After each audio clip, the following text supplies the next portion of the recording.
5 అయి ఉంటుంది. హల్లెలూయా. ఇప్పుడు ఎన్ని సంవత్సరాలమ్మా? అయిపోలా 10 అయిపోలా.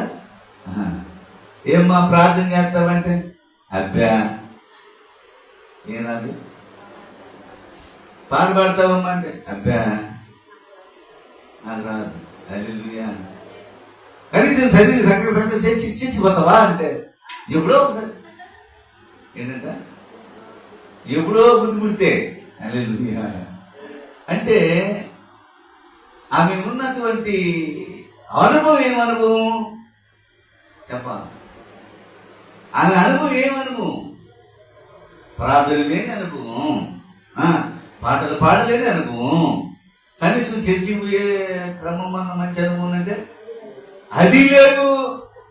అంటే ఏ 10 సంవత్సరాలు ఈ అనుభవం అంటే చెడగొట్టే అనుభవం. చెప్పలు